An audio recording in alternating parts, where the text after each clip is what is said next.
My job is to teach people how to teach themselves and to understand that what we're here for is to make music.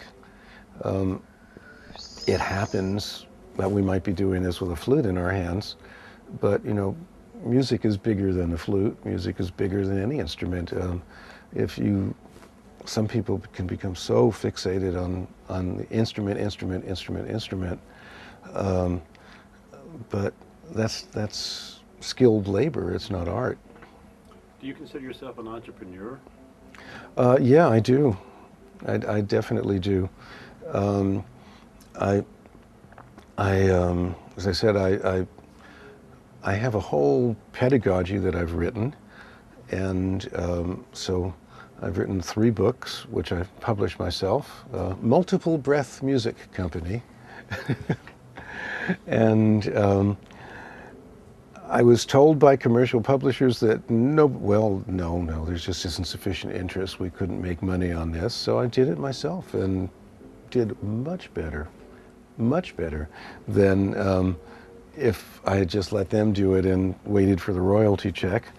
It involves a great deal more energy going in, but there's much more reward coming out. I mean, last week I taught a master class at Penn State for 2 days, and it was incredibly satisfying that students are getting up, they're putting my music on a music stand, and we're working on it, and they're putting themselves into it, and it's something I'd always dreamed about, and for a very long time I did all my own booking, and I have a representative now, but still, as I'm always telling folks, what you get out of your relationship with your representative is directly proportional to what you put into it. And I'm good friends with James Galway, and I know how much time he spends on his career, which is a lot, even at his level. Now he's grappling with numbers that are frankly a lot bigger than my numbers, but still, he knows very well that if he isn't putting energy into it, it will eventually roll to a stop, even though, of course, his phone is ringing. And I think that's very important for people to cognate on, that, you don't, reality isn't that, just practice, the world will come to you. It just isn't that way, and the bloodhounds of fate will not be sniffing at your door. So if you're waiting for them, you might be spending a lot of money on dog food, but it isn't going to help. So it makes much more sense to really learn how to market yourself. And I had a great difficulty at one time thinking in terms of the business terms, things like marketing, but I've made peace with it because it's reality.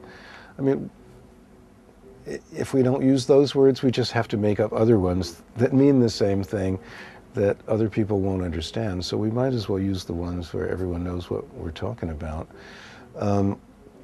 And I maintain a pretty large and elaborate website, robertdick.net.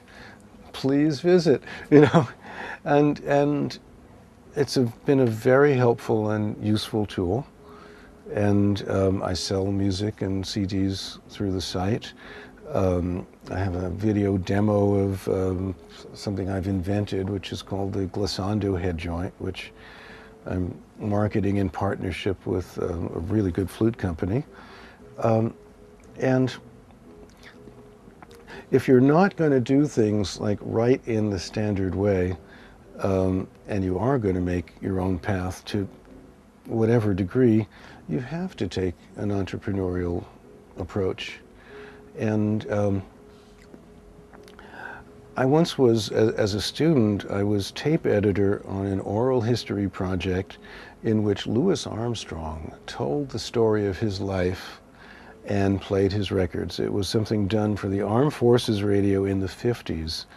And I was the lucky guy who got to be Willie Ruff's assistant. I carried the tape recorder, and in those days carrying the tape recorder meant carrying the tape recorder, as Willie interviewed John Hammond, interviewed U.B. Blake, and some other great old timers. And then I got to listen to this entire thing. Now, and Louis Armstrong took an entrepreneurial approach. You know, Louis Armstrong talking about, you know, when your fans write to you, you write to them. And there, you know, Louis carried a typewriter on tour. If you sent Louis a letter, you got a letter back, no matter who you were. You know, it might not have been instant, but he did get to you.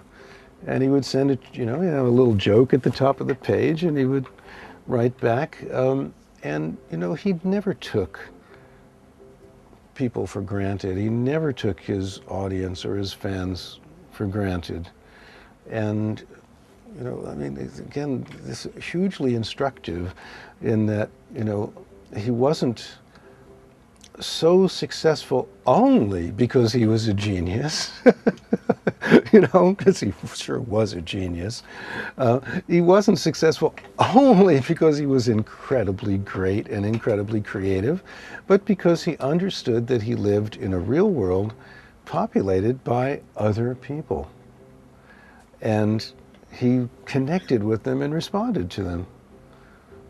And that approach, of course, you could see every time he took the stage.